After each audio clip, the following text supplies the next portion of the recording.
आप सुन रहे हैं जगत गुरु तत्वदर्शी संत रामपाल जी महाराज द्वारा लिखित पुस्तक जीने की राह का पेज नंबर 85।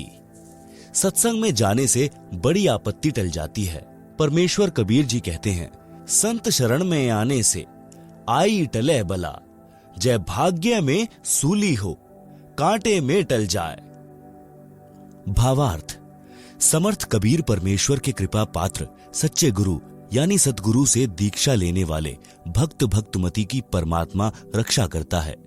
यदि पूर्व जन्म के पाप के कारण साधक को मौत की सजा सूली यंत्र के द्वारा मिलनी भाग्य में लिखी हो, जो अत्यधिक पीड़ादायक होती है, तो परमात्मा उस साधक के उस मृत्यु दंड को समाप्त करके कुछ छोटा मोटा दंड जैसे पैर में कांटा लगना देकर टाल देता है। भयंकर दंड को नाम मात्र के दंड में बदल देता है, जो बहुत बड़ी बला यानी परेशानी थी। एक गांव में संत का आश्रम था, जो गांव से लगभग 2 किलोमीटर दूर बना था। उस गांव के कई परिवार संत जी के शिष्य थे। संत जी वर्ष में केवल 2 बार उस आश्रम में आते थे। उसके साथ कुछ स्थायी शिष्य भी आते थे। वह संत अपनी मंडली के साथ प्रत्येक बार 2 महीने उस आश्रम में रहता, फिर अन्य आश्रमों में जाता था। संत जी अपने कार्यक्रम के अनुसार 2 महीने के लिए आया हुआ था। उस गांव के भक्तों ने भोजन की व्यवस्था अपने अपने घरों से कर रखी थी। एक परिवार एक दिन का भोजन आश्रम वालों को घर बनाकर लाकर खिलाता था। प्रत्येक भक्त की इच्छा रहती थी कि अपने गुरुजी को उत्तम भोजन, खीर व सब्जी रोटी खिलाए। एक परिवार का भोजन का दिन था। उस दिन दूध खराब हो गया। उस माई का नाम कस्तूरी था। उसी के पड़ोस में एक परिवार था, जिसमें केवल 2 माँ बेटा थे। कारण यह था कि उस बहन रामो के पति की मृत्यु उस समय हो गई जब लड़का 2 वर्ष का था। उस बहन ने एक घटना देखी थी कि उसके परिवार में दूसरे दादसरे की संतान में एक बहू विधवा हो गई थी। एक पुत्र 3 वर्ष का था। उसने अपने देवर से शादी कर ली। देवर भी शादीशुदा यानी मैरिड था। देवर से भी उसको एक पुत्र प्राप्त हो गया। देवर देवरानी उससे मजदूर के समान बर्ताव करते थे। रूखा सूखा झूठा टुकड़ा पहले बेटे तथा माता को देते थे, जिस कारण से लड़के ने बड़ा होने पर आत्महत्या करनी पड़ी। वह भी पागल होकर कहीं चली गई। सब देवर जेठ बुरे नहीं होते। इस घटना को याद करके उस रामो बहन ने जेठ देवर से विवाह नहीं किया, लत्ता नहीं ओढ़ा, अपने बेटे कर्मपाल को पाला पोसा, मेहनत मजदूरी की। कुछ जमीन भी थी, उसी में मेहनत करके गाय भैंस को पालती थी। अपने बेटे को अच्छा घी दूध पिलाती खिलाती थी। विचार करती थी कि बेटा शीघ्र जवान हो जाएगा, इसका विवाह करूंगी, यह अपने कार्य को संभाल लेगा, मैं सुख का जीवन जीऊंगी। परंतु सत्संग बिना ज्ञान नहीं, ज्ञान सद्गुरु देता है। भक्ति बिना जीव सुखी नहीं हो सकता, चाहे कितना ही धनी क्यों ना हो। आप सुन रहे हैं जगत गुरु तत्वदर्शी संत रामपाल जी महाराज द्वारा लिखित पुस्तक जीने की राह का पेज नंबर 86। सिर पर पिता का साया नहीं था। बेटा माँ के लाड़ से बिगड़ता ही है। माँ का स्वभाव अपनी संतान को सर्व संभव सुख देना होता है। कहावत है कि रांड यानी विधवा का बेटा तथा रंडवे यानी विधुर की बेटी बिगड़ती यानी आवारा होती ही है। कारण पिता कार्यवश बेटी की गतिविधि पर ध्यान नहीं रख पाता। माँ बेटे की गतिविधि पर ध्यान नहीं दे पाती। बेटी को तो अपने साथ रखती है, जिस कारण से कर्मपाल नशा करने लगा। माता से झगड़ा करके रुपए या बाजरा ज्वार चना ले जाता, उसे बेचकर नशा करता था। माँ सारा दिन रोती रहती थी कि सोचा क्या था, यह कैसी कर्म गति। आगे से आगे सब उल्टा हो रहा है, जिस चिंता के कारण दुबली पतली हो गई थी। भक्तमती कस्तूरी अपनी पड़ोसन रामो यानी राम प्यारी के घर गई। पहले कुशल मंगल की औपचारिकता करते हुए पूछा कि बेटा क्या कर रहा है, कैसे हो माँ बेटा। यह बात सुनकर बहन रामो रोने लगी और बोली कि बहन कैसे भी नहीं है, लड़का बिगड़ गया है, नशा करता है, कहना नहीं मानता है, झगड़ा करता है, गाली गलौज पर उतर आता है, आपको तो पता है परिवार तथा गांव वालों ने मेरे ऊपर कितना दबाव डाला था जेठ का लत्ता ओढ़ने यानी पति के बड़े भाई से पुनः विवाह करने के लिए। मैंने राजवंती की घटना से डरकर जेठ से विवाह नहीं किया, अपने बेटे को सुखी देखने के लिए। आज इसने उससे भी अधिक दुख दे दिया। मन करता है कि कहीं चली जाऊं या आत्महत्या कर लूं। भक्तमती कस्तूरी ने कहा कि बहन, गलत बात नहीं सोचा करते, बड़ा होकर सुधर जाएगा। आप मर गई तो तेरे को पता है चाचे ताऊ सारी जमीन हड़प लेंगे, लड़के को अधिक नशा कराकर मार डालेंगे। ऐसा विचार न कर। एक काम करो, मेरे साथ सत्संग में चला करो। यहाँ अकेली के मन में ऐसे विचार आते रहेंगे, सूख कर कांटा हो गई हो। रामो बोली, ना बहन ना, मेरे को तो नगर के लोग वैसे ही शक की नजर से देखते हैं। कोई व्यक्ति किसी कार्यवश घर आ जाता है तो छतों पर चढ़कर एक आंख से देखते हैं। आपके तो सिर पर धनी पति है। मैं सत्संग में चली गई तो जीना हराम कर देंगे, मुझे मरना ही पड़ेगा। बहन यूं बता, आज सुबह सुबह कैसे आना हुआ? कस्तूरी ने कहा कि बहन, आपको तो पता ही है कि हमारे गुरुजी आश्रम में ठहरे हैं। आज भोजन कराने की बारी मेरी है। बहन खीर बनानी थी, दूध खराब हो गया, कुछ दूध उधारा दे दे, कल लौटा दूंगी।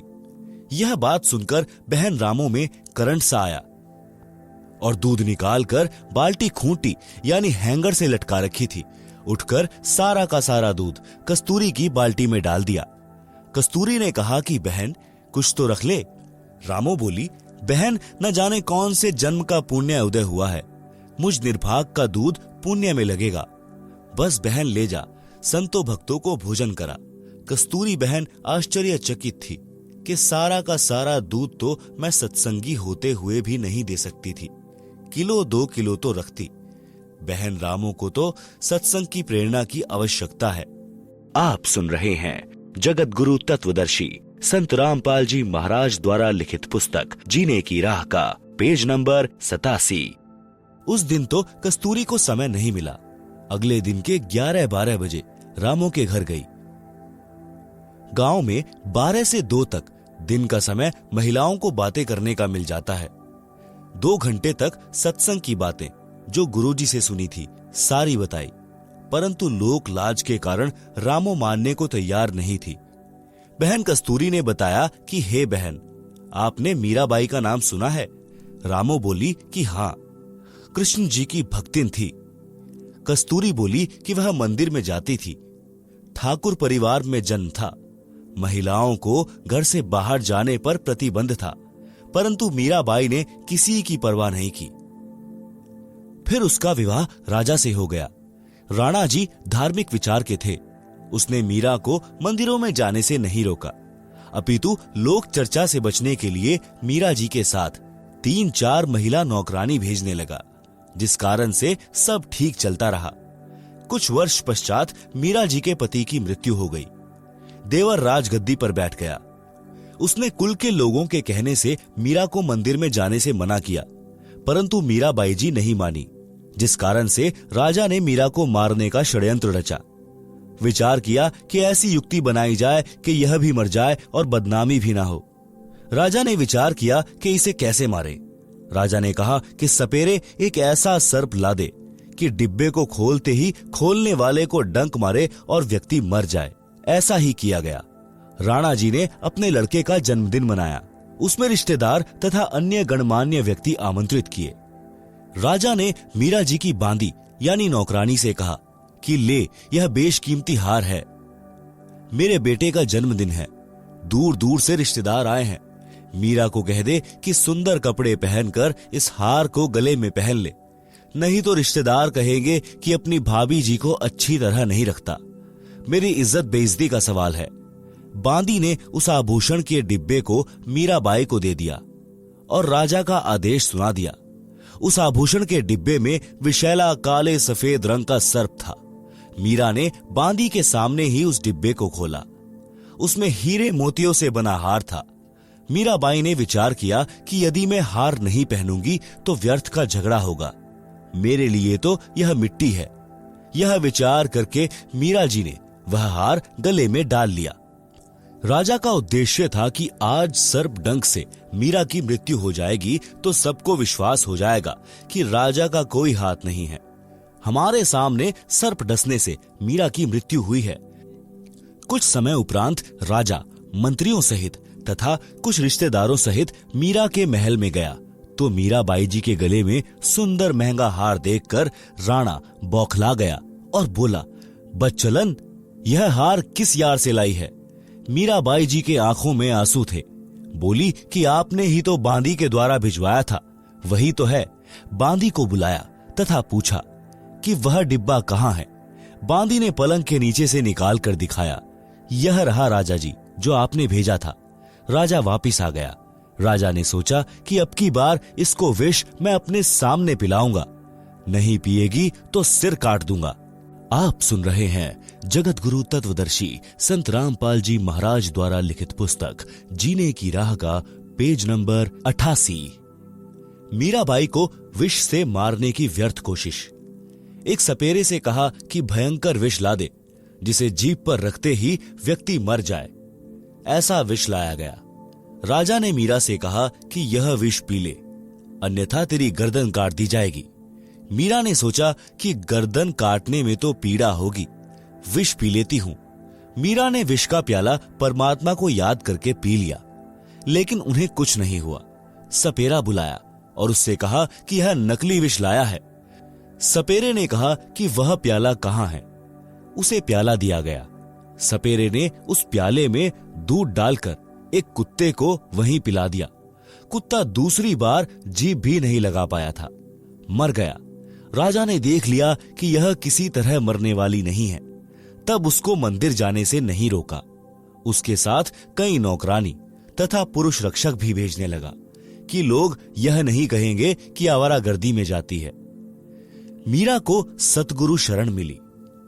जिस श्री कृष्ण जी के मंदिर में मीराबाई पूजा करने जाती थी, उसके मार्ग में एक छोटा बगीचा था। उसमें कुछ घनी छाया वाले वृक्ष भी थे। उस बगीचे में परमेश्वर कबीर जी तथा संत रविदास जी सत्संग कर रहे थे। सुबह के लगभग 10 बजे का समय था। मीरा जी ने देखा कि यहाँ परमात्मा की चर्चा या कथा चल रही है।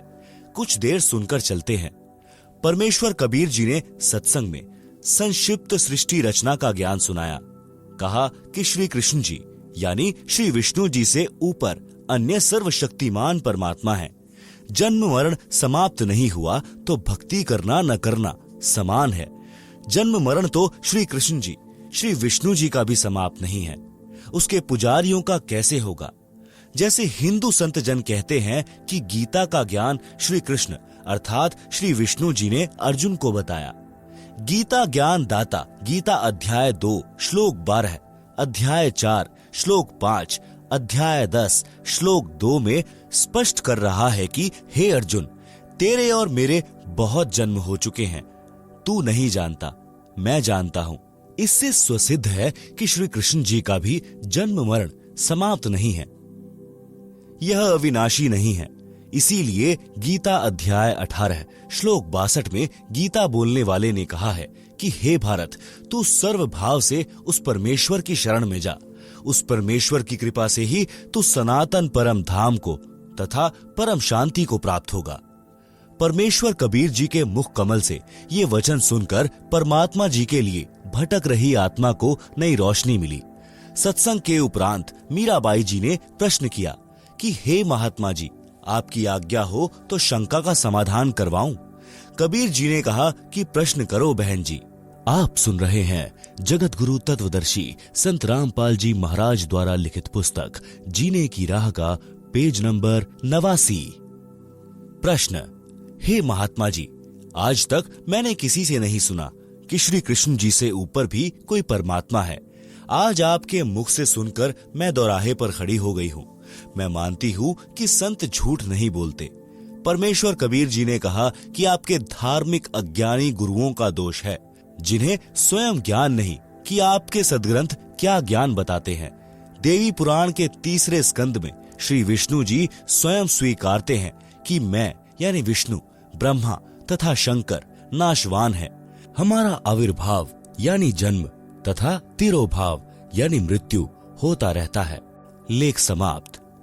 मीराबाई बोली कि हे महाराज जी, भगवान श्री कृष्ण मुझे साक्षात दर्शन देते हैं, मैं उनसे संवाद करती हूँ। कबीर जी ने कहा कि हे मीराबाई जी, आप एक काम करो, भगवान श्री कृष्ण जी से ही पूछ लेना कि आपसे ऊपर भी कोई मालिक है। वे देवता हैं, कभी झूठ नहीं बोलेंगे। मीराबाई को लगा कि वह पागल हो जाएगी यदि श्री कृष्ण जी से भी ऊपर कोई परमात्मा है तो। रात्रि में मीरा जी ने भगवान श्री कृष्ण जी का आह्वान किया। त्रिलोकीनाथ प्रकट हुए।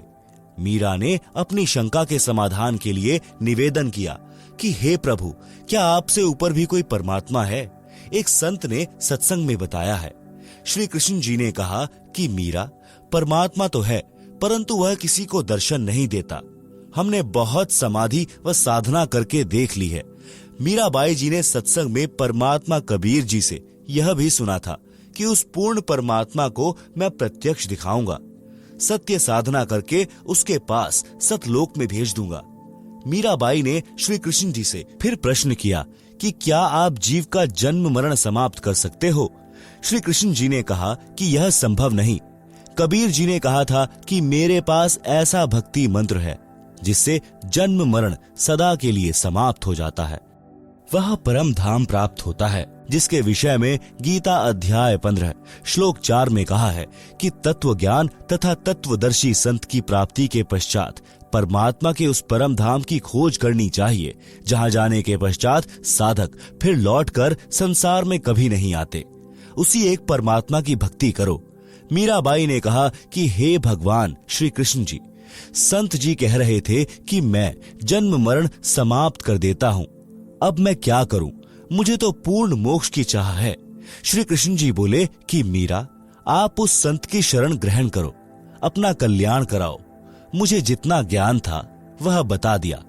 मीरा अगले दिन मंदिर नहीं गई, सीधी संत जी के पास अपनी नौकरानियों के साथ गई तथा दीक्षा लेने की इच्छा व्यक्त की तथा श्री कृष्ण जी से हुई वार्ता भी संत कबीर जी से साझा की। उस समय छुआछूत चरम पर थी। ठाकुर लोग अपने को सर्वोत्तम मानते थे। परमात्मा मान बड़ाई वाले प्राणी को कभी नहीं मिलता। मीराबाई की परीक्षा के लिए कबीर जी ने संत रविदास जी से कहा कि आप मीरा राठौर को प्रथम मंत्र दे दो, यह मेरा आपको आदेश है। संत रविदास जी ने आज्ञा का पालन किया। संत कबीर परमात्मा जी ने मीरा से कहा कि बहन जी, वो बैठे संत जी, उनके पास जाकर दीक्षा ले लें। बहन मीरा जी तुरंत रविदास जी के पास गई और बोली, संत जी, दीक्षा देकर कल्याण करो। संत रविदास जी ने बताया कि बहन जी, मैं चमार जाति से हूँ, आप ठाकुरों की बेटी हो, आपके समाज के लोग आपको बुरा भला कहेंगे, जाति से बाहर कर देंगे। आप विचार कर लें।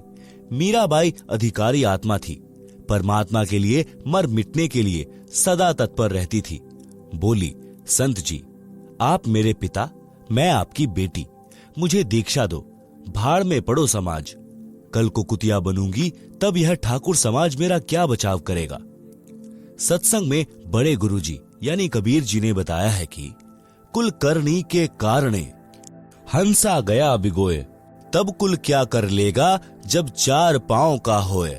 आप सुन रहे हैं जगत गुरु तत्वदर्शी संत रामपाल जी महाराज द्वारा लिखित पुस्तक जीने की राह का पेज नंबर 90। शब्दार्थ। कबीर परमेश्वर जी सतर्क कर रहे हैं कि हे भक्त यानी स्त्री पुरुष जो कुल परिवार व संसार की शर्म के कारण भक्ति नहीं करते, कहते हैं कि घर परिवार वाले व संसार के व्यक्ति मजाक करेंगे कि नाम दीक्षा लेकर दंडवत प्रणाम करते हो, अन्य देवी देवताओं की पूजा नहीं करते हो, श्राद्ध पिंडदान नहीं करते हो, तुम्हें शर्म आनी चाहिए। उन्होंने अपना मानव जीवन नष्ट कर लिया। भक्ति न करने से जब चार पैर के पशु यानी गधे, कुत्ते, सूअर, बैल आदि बनोगे, तब ये कुल व संसार के व्यक्ति क्या बचाव करेंगे। भक्ति ने बचाव करना था, वह की नहीं, इसलिए भक्ति करो। संत रविदास जी उठकर संत कबीर जी के पास गए और सब बात बताई। परमात्मा बोले कि देर न कर, ले आत्मा को अपने पाले में, उसी समय संत रविदास जी ने बहन मीरा को प्रथम मंत्र केवल 5 नाम दिए। ये 5 नाम शरीर में बने कमलों को खोलने वाले हैं, राधा स्वामी पंथ वाले नहीं हैं, तथा न दामा खेड़ा वाले गद्दी से दिए जाने वाले हैं। उनसे भिन्न मोक्ष में सहयोगी मंत्र हैं। मीराबाई को बताया कि यह इनकी पूजा नहीं है, इनकी साधना है। इनके लोक में रहने के लिए, खाने पीने के लिए जो भक्ति धन चाहिए है वह इन मंत्रों से ही मिलता है। यहाँ का ऋण उतर जाता है, फिर मोक्ष के अधिकारी होते हैं। परमात्मा कबीर जी तथा संत रविदास जी वहां 1 महीना रुके। मीराबाई पहले तो दिन में घर से बाहर जाती थी, फिर रात्रि में भी सत्संग में जाने लगी, क्योंकि सत्संग दिन में कम तथा रात्रि में अधिक होता था। कोई दिन में समय निकाल लेता, कोई रात्रि में।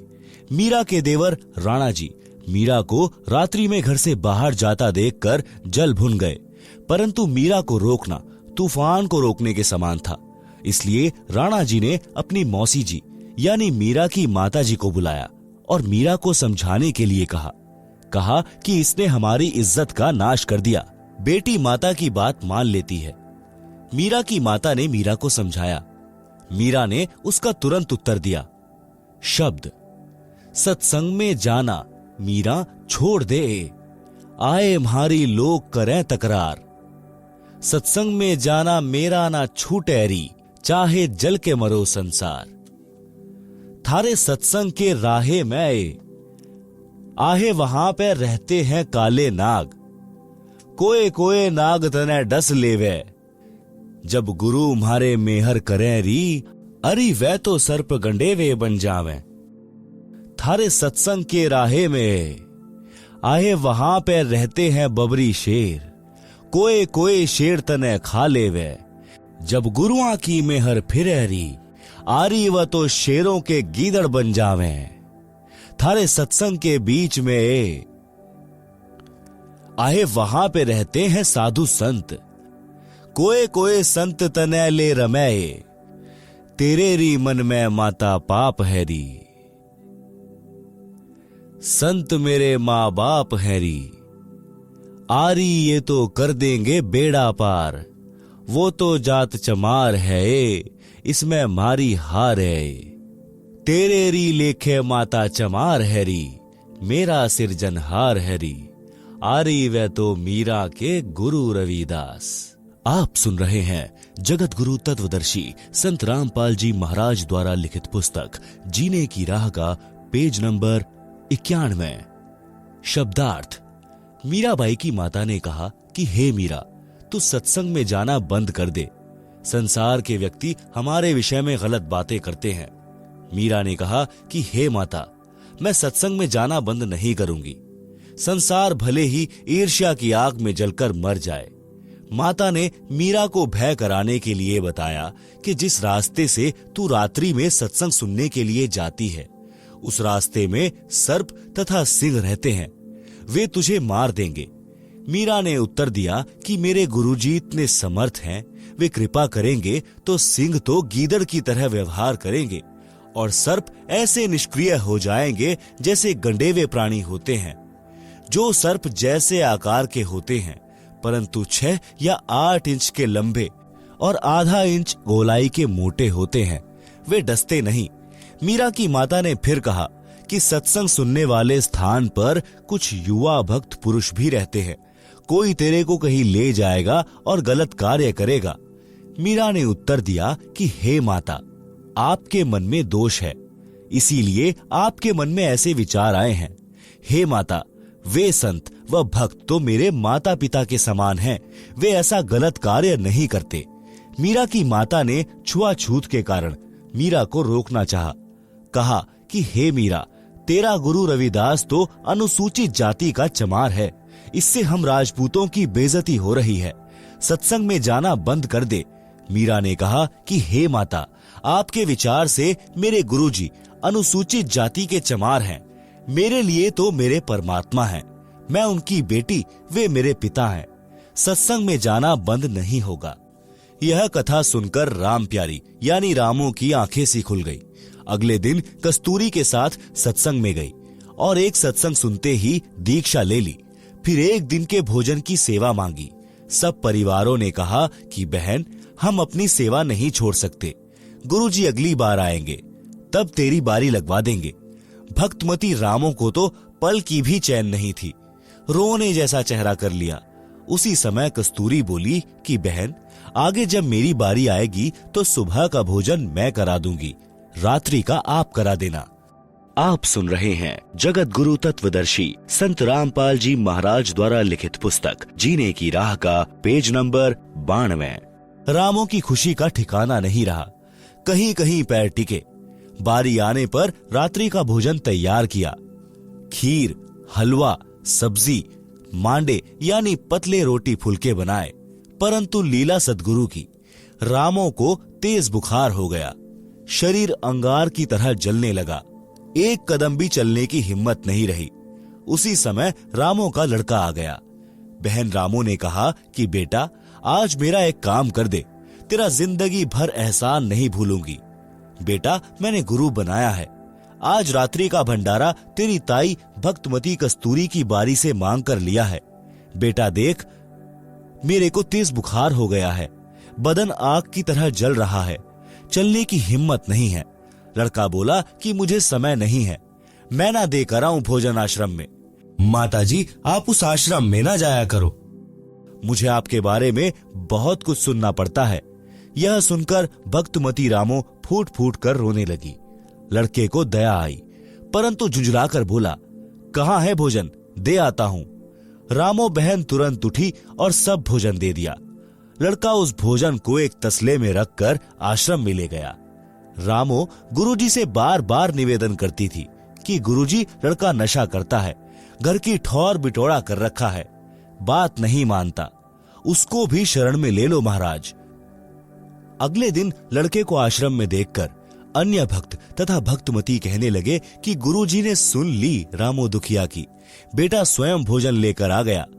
गुरुजी को पता चला तो हर्ष हुआ कि बेटी रामो बस की, सुन ली भगवान ने। लड़का बोला, महाराज जी, मेरी माता जी को ज्वर हो गया है, मैं भेजा हूं, भोजन करो। संत जी भोजन के लिए बैठ गए और सोचा, लड़का पहली बार आया है, कुछ ज्ञान सुना दूं।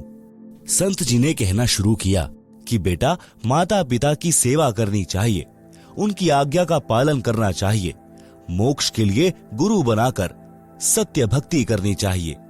नशे ने तो बड़े बड़े घर उजाड़ दिए। लड़का तो जला भुना बैठा था, उसे तो पल पल की देरी महसूस हो रही थी, क्योंकि उस रात्रि में उसने अपने साथी चोरों के साथ राजा के घर में चोरी करने जाना था। रात्रि के 12 बजे से बाहर मंदिर में इकट्ठा होकर चोरी करने जाना था। उनकी कल्पना थी कि रानियों के महंगे महंगे हार होते हैं, वे चुरा कर लाएंगे, माला माल हो जाएंगे। इसलिए लड़का संत जी से बोला कि बाबा जी, जल्दी भोजन खा लें, मुझे शिक्षा की आवश्यकता नहीं है। संत जी को अच्छा सा नहीं लगा। मन में विचार किया कि रामो वास्तव में दुखी है इस शैतान से। खाना खाते ही बिना बर्तन धोए बर्तन उठाकर चल पड़ा नगर की ओर।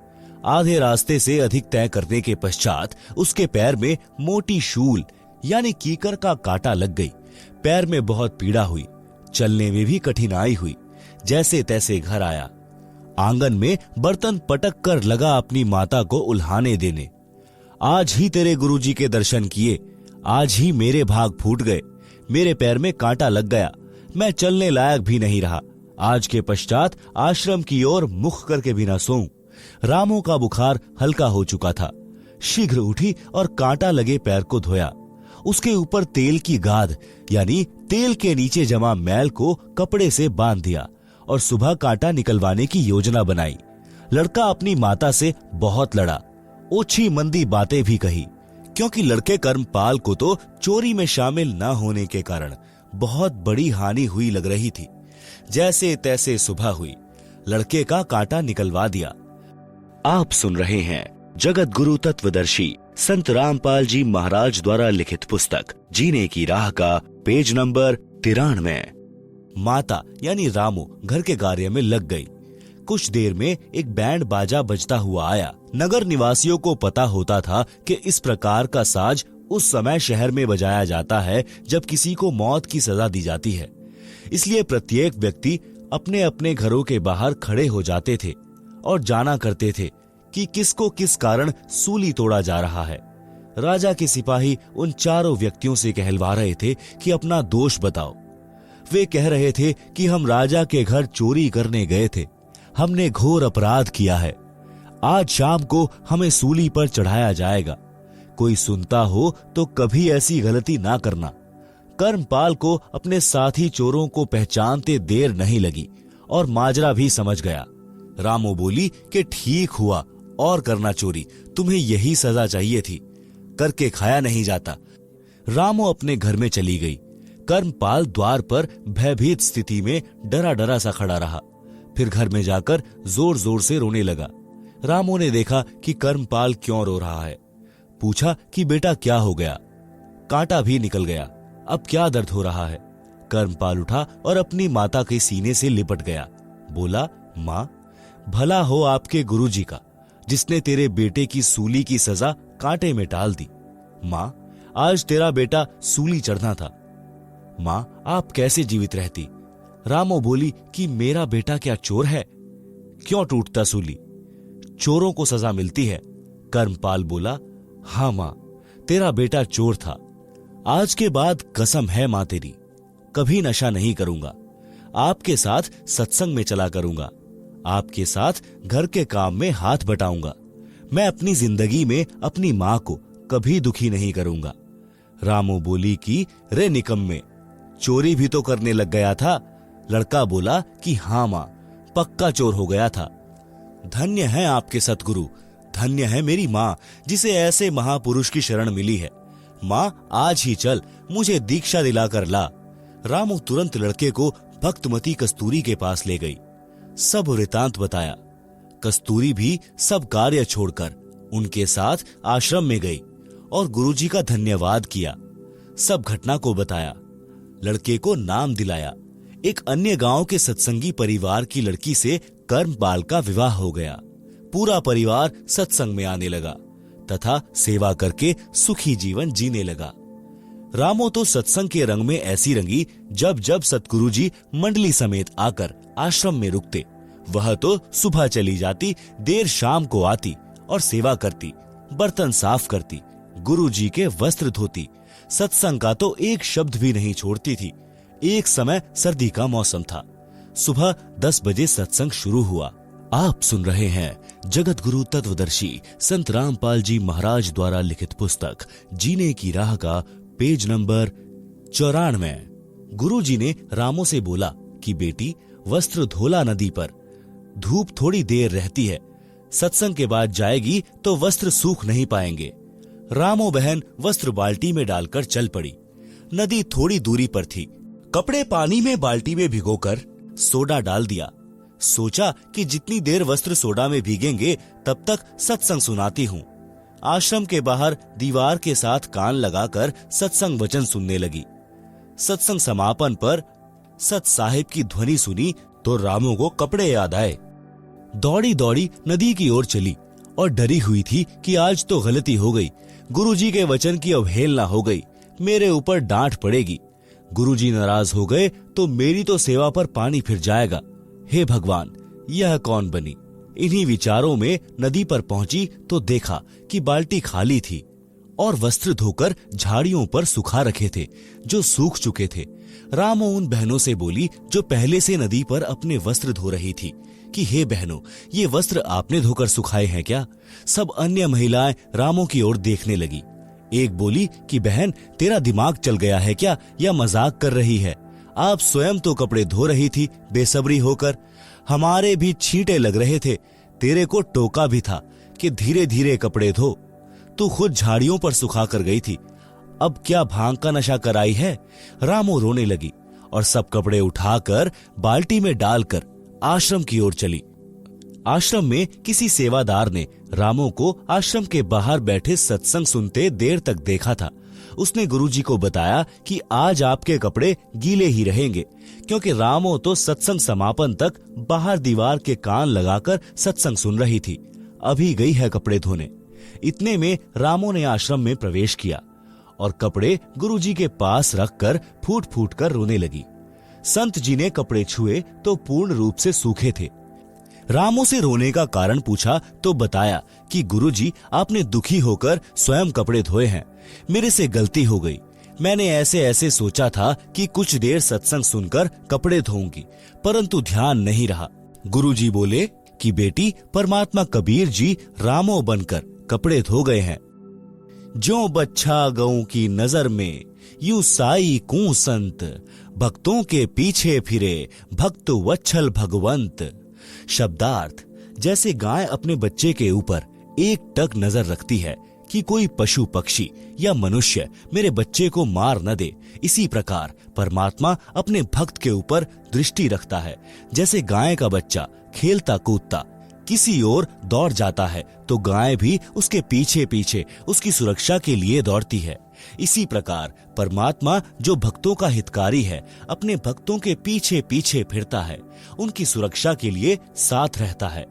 परमात्मा ने अब्राहिम सुल्तान अधम को नरक से निकालने के लिए बांदी रूप स्त्री बनकर शरीर पर कोरड़े खाए थे।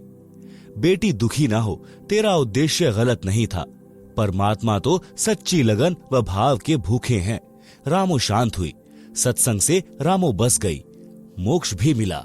आप सुन रहे हैं जगत गुरु तत्वदर्शी संत रामपाल जी महाराज द्वारा लिखित पुस्तक जीने की राह का पेज नंबर 95। कबीर सतगुरु शरण में आने से आई टले बला, जय भाग्य में सूली लिखी हो कांटे में टल जाए। भावार्थ, समर्थ कबीर परमेश्वर के कृपा पात्र सच्चे गुरु यानी सतगुरु से दीक्षा लेने वाले भक्त व भक्तमती की परमात्मा रक्षा करता है। यदि पूर्व जन्म के पाप के कारण साधक को मौत की सजा सूली यंत्र के द्वारा मिलनी भाग्य में लिखी हो, जो अत्यधिक पीड़ादायक होती है, तो परमात्मा उस साधक के उस मृत्यु दंड को समाप्त करके कुछ छोटा मोटा दंड जैसे पैर में कांटा लगना देकर टाल देता है। भयंकर दंड को नाम मात्र के दंड में बदल देता है, जो बहुत बड़ी बला यानी परेशानी थी। चोर कभी धनी नहीं होता। कबीर परमेश्वर जी अपने विधानानुसार एक नगर के बाहर जंगल में आश्रम बनाकर रहते थे। कुछ दिन आश्रम में रहते थे, सत्संग करते थे, फिर भ्रमण के लिए निकल जाते थे। उनका एक जाट किसान शिष्य था, जो कुछ ही महीनों से शिष्य बना था। किसान निर्धन था, उसके पास एक बैल था। उसी से किसी अन्य किसान के साथ मेल जोल करके खेती करता था। 2 दिन अन्य का बैल स्वयं लेकर दोनों बैलों से हल चलाता था। फिर 2 दिन दूसरा किसान उसका बैल लेकर अपने बैल के साथ जोड़कर हल जोतता था। किसान अपने कच्चे मकान के आंगन में बैल को बांधता था। एक रात्रि में चोर ने उस किसान के बैल को चुरा लिया। किसान ने देखा कि बैल चोरी हो गया तो सुबह वह आश्रम में गया, गुरुदेव जी से अपना दुख साझा किया। गुरुदेव जी ने कहा कि बेटा, विश्वास रख परमात्मा पर, दान धर्म भक्ति करता रह, आपको परमात्मा 2 बैल देगा। जो चुरा कर ले गया है वह पाप का भागी बना है। परमेश्वर की कृपा से बारिश अच्छी हुई, किसान भक्त की फसल चौगुनी हुई। भक्त किसान ने 2 बैल मोल लिए और उनको अच्छी खुराक खिलाई। बैल खागड़ो यानी सांडो जैसे ताकतवर हो गए। गांव में उसके बैलों की चर्चा होती थी। 1 वर्ष पश्चात वही चोर उसी क्षेत्र में चोरी करने आया। कहीं दाव नहीं लगा। उसने विचार किया कि जिसका बैल चुराया था उसके घर देखता हूं, हो सकता है कोई बैल ले आया हो। देखा तो 2 बैल खागड़ों जैसे बंधे थे। चोर ने दोनों चुरा लिए। किसान जागा तो बैल चोरी हो चुके थे। गुरुजी से बताया तो गुरुजी ने कहा कि बेटा, तेरे घर 4 बैल देगा भगवान। चोर कभी सेठ नहीं हो सकता। पाप पाप इकट्ठे करता है। रजा परमात्मा की, आशीर्वाद गुरुदेव का। बारिश ने किसानों की मौज कर दी। भक्त किसान के पास जमीन पर्याप्त थी, परंतु बारिश के अभाव से खेती थोड़े क्षेत्र में करता था। बारिश अच्छी हो गई। 2 बैल मोल लिए, 2 कर्जे पर लिए, खेती अधिक जमीन में की, 1 नौकर हाली रखा। 1 वर्ष में सब कर्ज भी उतर गया। बैल 4 हो गए, खागड़ों जैसे मोटे मोटे तगड़े तगड़े। मकान भी पक्का बना लिया। चोर 2 वर्ष के पश्चात उधर गया और पहले उसी किसान की स्थिति देखने गया।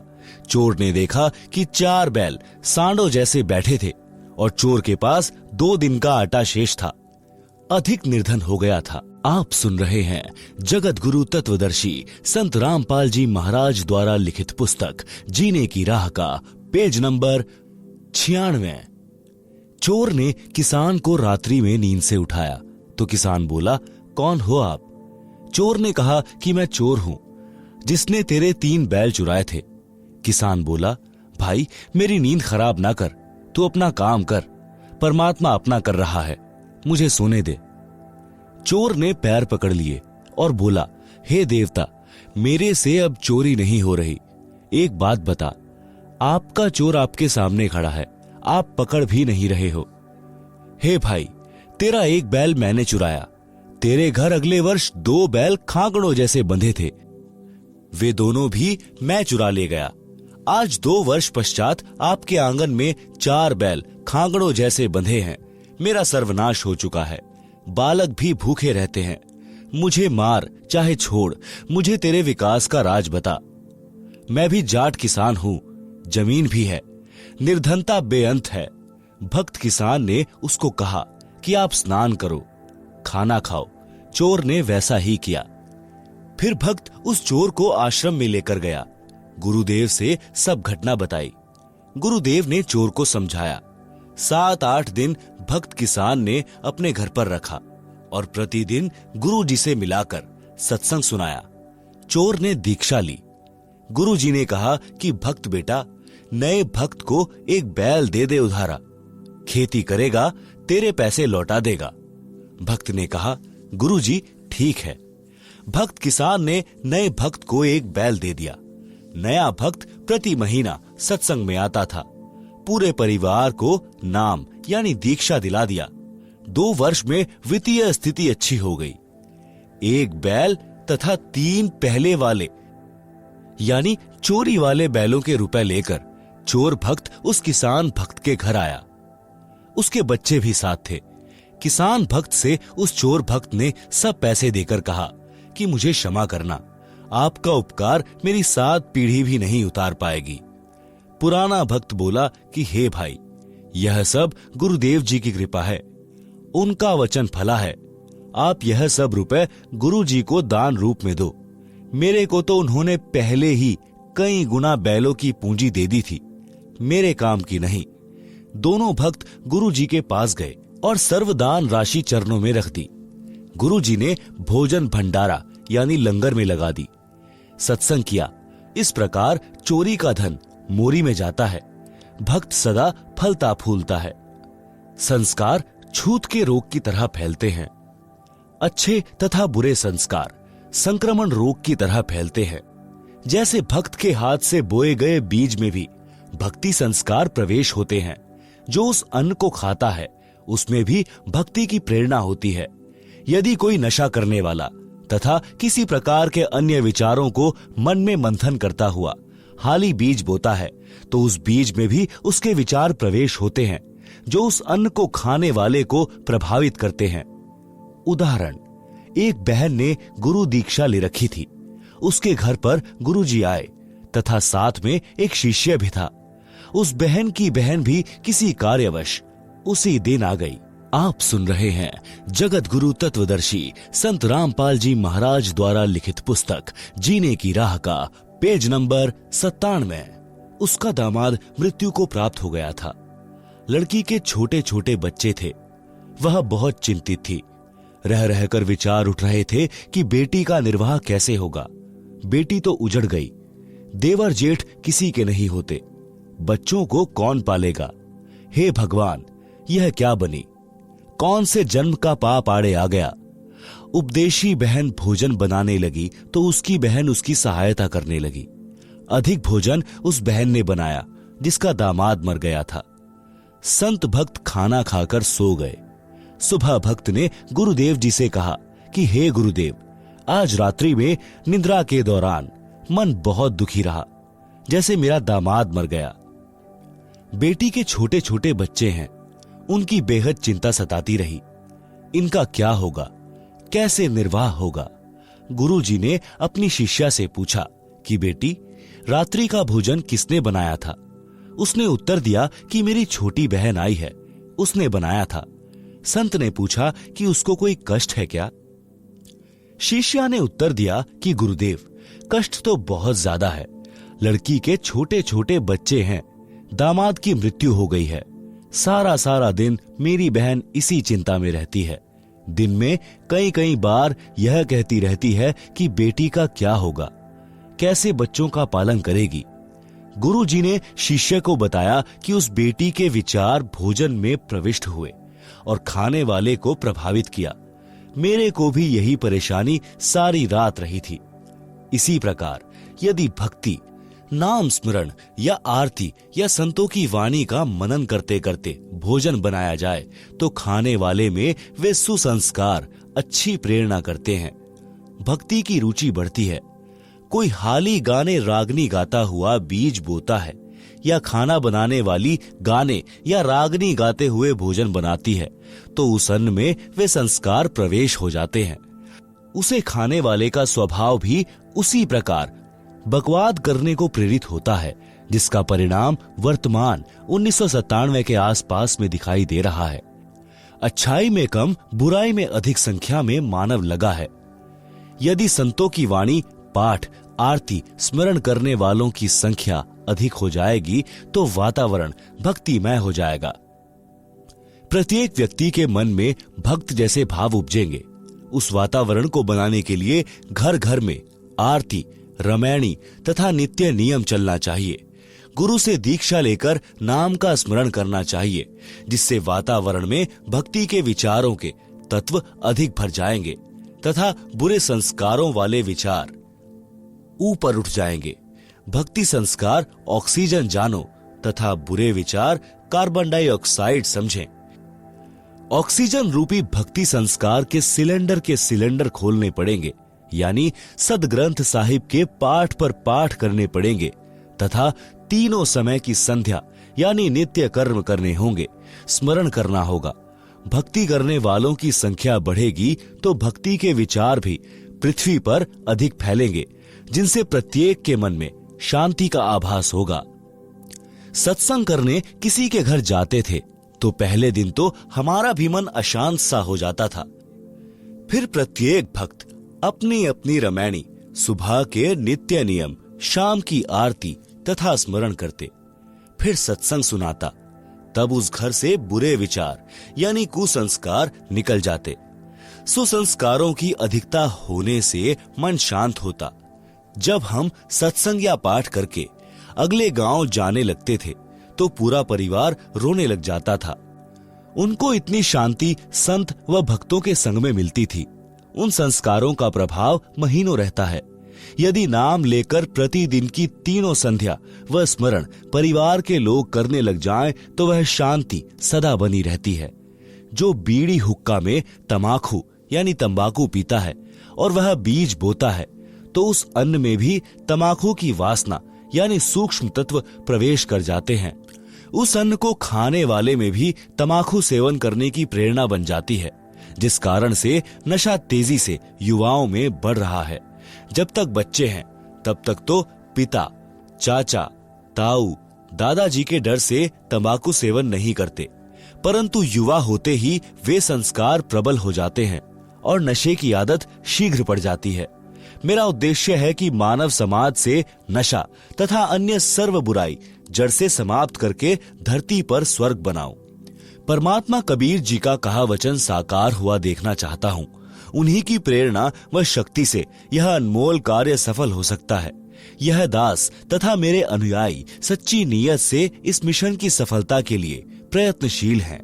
सफलता की पूरी आशा है। आप सुन रहे हैं जगत गुरु तत्वदर्शी संत रामपाल जी महाराज द्वारा लिखित पुस्तक जीने की राह का पेज नंबर 98। सांसारिक ची चू में ही भक्ति करनी पड़ेगी। एक थानेदार घोड़ी पर सवार होकर अपने क्षेत्र में किसी कार्यवश जा रहा था। ज्येष्ठ यानी जून का महीना, दिन के 1 बजे की गर्मी। हरियाणा प्रांत। एक किसान रहट से फसल की सिंचाई कर रहा था। बैलों द्वारा कोल्हू की तरह रहट को चलाया जाता था। बाल्टियों की लड़ी यानी चैन जो पुली यानी चक्री के ऊपर चलती थी, जिससे कुएं से पानी निकलकर खेत में जाने वाली नाली में गिरता था। रहट के चलने से जोर जोर की ची चू की आवाज हो रही थी। दरोगा तथा घोड़ी दोनों प्यास से व्याकुल थे। थानेदार ने पानी पीने तथा घोड़ी को पिलाने के लिए रहट की ओर प्रस्थान किया। रहट से हो रही जोर जोर की ची चू की आवाज से घोड़ी फड़क यानी डर कर दूर भाग गई। थानेदार ने किसान से कहा कि इस ची चू को बंद कर। किसान ने बैलों को रोक दिया। रहट चलना बंद हो गया। कुएं से पानी निकलना बंद हो गया। जो पानी पहले निकला था उसे जमीन ने अपने अंदर समा लिया। दरोगा घोड़ी को निकट लाया तो देखा कि नाली में पानी नहीं था। दरोगा ने कहा कि हे किसान, पानी निकाल। किसान ने बैल चला दिए। रहट से ची चू की आवाज और पानी दोनों चलने लगे। घोड़ी फिर फड़क गई और 1 एकड़ यानी 200 फुट की दूर पर जाकर रुकी। दरोगा ऊपर बैठा था। दरोगा ने फिर कहा कि किसान, शोर बंद कर। किसान ने बैल रोक दिए। पानी नाली से जमीन में जाते ही समाप्त था। घोड़ी को निकट लाया। पानी नहीं मिला तो फिर पानी निकालने का आदेश दिया। रहट चलते ही घोड़ी दौड़ गई। किसान ने कहा कि दरोगा जी, इस रहट की ची चू में ही पानी पीना पड़ेगा, नहीं तो दोनों मरोगे। दरोगा घोड़ी से उतरा। लगाम पकड़कर धीरे धीरे घोड़ी को निकट लाया। चलते रहट में ही दोनों ने पानी पिया और जीवन रक्षा की। इसलिए सांसारिक कार्यों को करते करते ही भक्ति, दान, धर्म स्मरण करना पड़ेगा। अवश्य कीजिए। आप सुन रहे हैं जगत गुरु तत्वदर्शी संत रामपाल जी महाराज द्वारा लिखित पुस्तक जीने की राह का पेज नंबर 99। अब भक्ति से क्या होगा? आयु तो थोड़ी सी शेष है। जिला जींद में गांव मनोरपुर में भक्त राम कुमार जी के घर 3 दिन का पाठ तथा सत्संग हो रहा था। गांव में पुरुष सत्संग को पाखंड मानते हैं, क्योंकि पुराने जमाने में सत्संग का आयोजन वृद्ध स्त्रियां करती थी। रात्रि में सत्संग करती थी। दिन में पुत्र वधू को, भाई भतीजों को गालियों से कोसती यानी बद्दुआ देती थी। कोई कोई तो दूसरे के बिटोड़े से गोसे यानी उपले तक चुरा लेती थी। कभी पकड़ी जाती थी तो बदनामी होती थी। इसी तरह की घटनाओं से सत्संग नाम से लोगों को एलर्जी थी। भक्त राम कुमार जी के पूरे परिवार ने दीक्षा ले रखी थी। उनको पता था कि यह सत्संग भिन्न है। जब राम कुमार जी के पिताजी को पता चला कि हमारे घर में बड़ा बेटा सत्संग करा रहा है, तो बहुत बेइज्जती मानी और सोचा कि गांव क्या कहेगा। इसलिए वह वृद्ध 3 दिन तक अपने बड़े बेटे के घर पर नहीं आया। छोटे बेटे के घर चौबारे में रहा। दिन में खेतों में चला जाए, रात्रि में चौबारे में हुक्का पीवे और दुख मनावे कि ये कैसे दिन देख रहा हूं। रात्रि में दास यानी लेखक ने सत्संग किया। लाउड स्पीकर लगा रखा था। राम कुमार के लड़के को पता था कि दादाजी ऊपर चौबारे में हैं। उसने एक स्पीकर का मुख दादाजी के चौबारे की ओर कर दिया। सत्संग का वचन सुनना वृद्ध की मजबूरी बन गई। 2 दिन सत्संग सुनकर वृद्ध तीसरे दिन पाठ के भोग पर राजकुमार जी के घर आ गया। राजकुमार जी की पत्नी ने बताया कि मैंने सोचा था कि बूढ़ा बात बिगाड़ने आया है, महाराज जी को गलत बोलेगा। पाठ का भोग लगने के पश्चात राजकुमार जी के पिताजी मेरे सामने बैठ गए और कहने लगे, महाराज जी, मैं तो इस सत्संग से घना नाराज था, परंतु 2 दिन आपकी बात सुनी, मेरे को झंझोड़ कर रख दिया। मैंने तो मनुष्य जीवन का पूरा ही नाश कर दिया। मैंने 8 एकड़ जमीन और मोल ली। दोनों बेटों को पाला पोसा। दिन रात खेती के काम में लगा रहा। आपके विचारों से पता चला कि मैंने तो जीवन नाश कर दिया। अब 75 वर्ष की आयु हो चुकी है। अब भक्ति से क्या बनेगा? यह बात कहकर वह वृद्ध रोने लगा। हिचकी लग गई। मैंने उसे सांत्वना देते हुए कहा कि आप विश्वास करो, अब भी कुछ नहीं बिगड़ा है। एक उदाहरण तो गुरुजी से इस दास यानी रामपाल दास ने सुना था। बताया कि जैसे कुएं में बाल्टी छूट गई हो और उसकी नेजू यानी रस्सी जो बाल्टी से बांधी जाती है, जिससे बाल्टी द्वारा कुएं से पानी निकाला जाता है। पुराने समय में कुएं लगभग 100-150 फुट गहरे होते थे। भी कुएं में जा रही हो, यदि दौड़कर नेज़ू को पकड़ने की कोशिश करने से नेज़ू की पूंछ यानी अंतिम सिरा भी हाथ में आ जाए तो कुछ भी नहीं गया। बाल्टी भी मिल गई और पानी भी प्राप्त हो गया। यदि यह विचार करें कि बाल्टी तो गई, जाने दे तो मूर्खता है। इसी प्रकार आपकी आयु रूपी नेज़ू की पुछड़ी यानी एंड बची है। अब दीक्षा लेकर सर्व नशा त्याग कर मर्यादा में रहकर साधना करो, मोक्ष हो जाएगा। उसी समय उस भक्त आत्मा ने दीक्षा ली और पूरी लगन के साथ भक्ति की। वह 85 वर्ष की आयु में शरीर त्याग कर गया, जीवन सफल किया। वह हुक्का पीता था, उसी दिन त्याग दिया और आजीवन हाथ भी नहीं लगाया। रामकुमार के छोटे भाई के परिवार ने भी नाम लिया। वृद्ध भक्त उनको स्वयं लेकर सत्संग आता था, भक्ति करने को कहता था।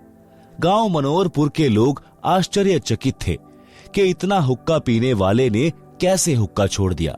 हुक्का पीने वालों के पास भी नहीं बैठता। एक है चोट सिधारिया जिन मिलंदा चाहा। आप सुन रहे हैं जगत गुरु तत्वदर्शी संत रामपाल जी महाराज द्वारा लिखित पुस्तक जीने की राह का पेज नंबर 100। हरियाणवी कहावत है कि घाम का और ज्ञान का चमका सा लाग्या करे। शब्दार्थ भावार्थ है कि भादुआ के महीने में धूप यानी घाम का जोर अधिक होता है। खेत में काम करने वालों को घाम मार जाता है। घाम मारना यानी धूप से शरीर में हानि होना, जिस कारण से शरीर में गर्मी बढ़ जाती है, ज्वर हो जाता है। इसको कहते हैं घाम मार गया। वह व्यक्ति वैद्य को कहता था कि मुझे तो पता भी नहीं चला कब घाम मार गया। वैद्य कहता था कि घाम का तो चकमा सा लगता है, यानी अचानक प्रभाव पड़ जाता है। इसी प्रकार जिनको ज्ञान का प्रभाव होना हो तो 1-2 बिंदु पर ही ज्ञान हो जाता है, भक्ति पर लग जाता है। चौधरी जीता जाट को ज्ञान हुआ।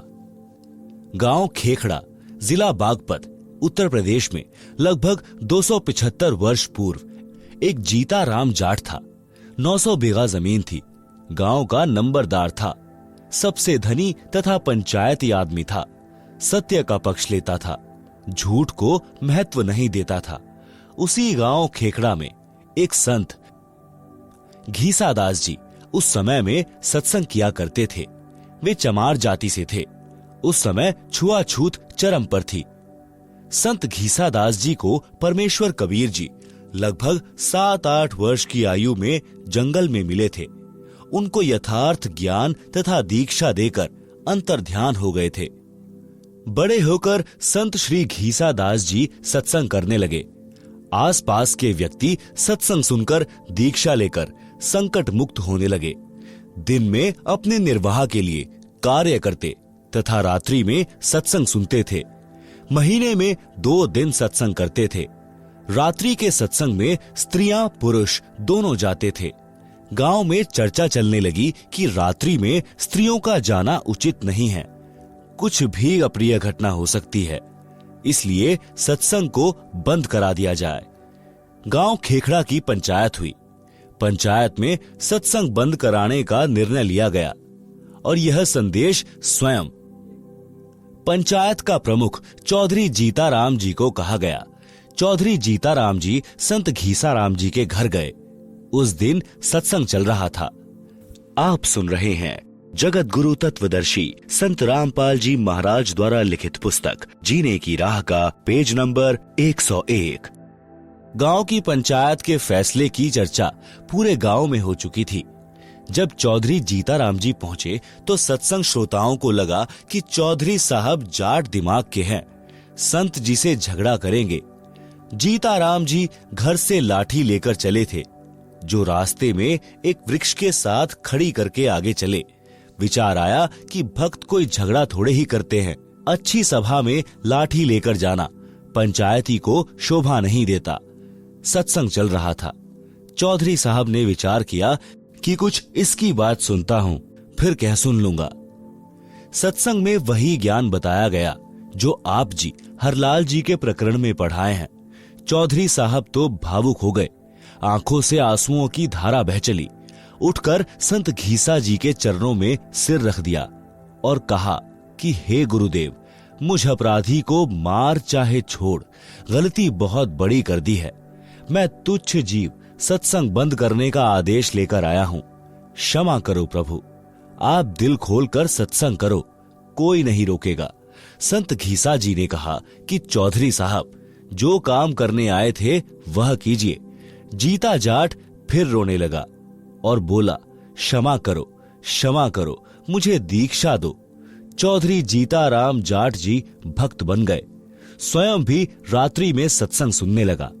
गांव खेखड़ा के घर घर में चौधरी साहब जीताराम जी की संत घीसाराम जी की शरण में जाने की निंदा होने लगी। कहने लगे, संत घीसाराम सेवड़ा है, जादू जंत्र जानता है, गांव के चौधरी पर तांत्रिक क्रिया करके अपने वश कर लिया है, सम्मोहन जंत्र मंत्र जानता है। चौधरी जीताराम जी के घर वाले, लड़के तथा भाई, चाचा ताऊ सब जीताराम जाट तथा घीसाराम संत के विरोधी हो गए। गांव वाले चौधरी जीताराम से कहने लगे कि चौधरी साहब, बुढ़ापे यानी वृद्धावस्था में आप भी बिगड़ गए। चौधरी जीताराम जी को आध्यात्मिक धाम मार गया था, यानी ज्ञान का प्रबल प्रभाव हो गया था।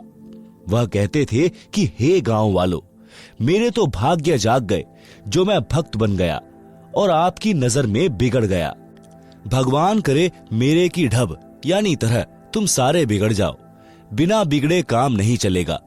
कुछ दिनों के पश्चात गांव की पंचायत हुई और संत घीसा दास जी तथा भक्त जीताराम जी को गांव छोड़ने का फरमान सुना दिया। दोनों गुरु शिष्य तुरंत गांव छोड़कर दूर स्थान पर एक गांव में सत्संग करके जनता को समझाने लगे। बहुत से व्यक्ति अनुयायी हो गए। संतों के चले जाने के पश्चात गांव खेखड़ा में अकाल मृत्यु होने लगी। पंचायतियों के घरों में परमात्मा का प्रकोप प्रारंभ हो गया। किसी के चारे में आग लगे, किसी के पशु मरने लगे, किसी के परिवार में प्रेत बोलने लगे, किसी की बेटी विधवा हो गई, किसी को अधरंग की शिकायत। गांव में पशुओं में रोग फैल गया। गांव के कुछ व्यक्ति किसी बूझा पूछा करने वाले के पास गांव में हो रहे उपद्रव का कारण जानने के लिए गए। बूझा पूछा वाले ने बताया कि आपके गांव में 2 संत भक्त रहते थे, वे गांव से चले गए हैं। वे वापिस आएंगे तो गांव बसेगा, अन्यथा उजड़ जाएगा। उन व्यक्तियों ने गांव में आकर पंचायत करके सब बात बताई। गांव के गणमान्य व्यक्ति संत भक्त को वापस लाने के लिए उस गांव में गए।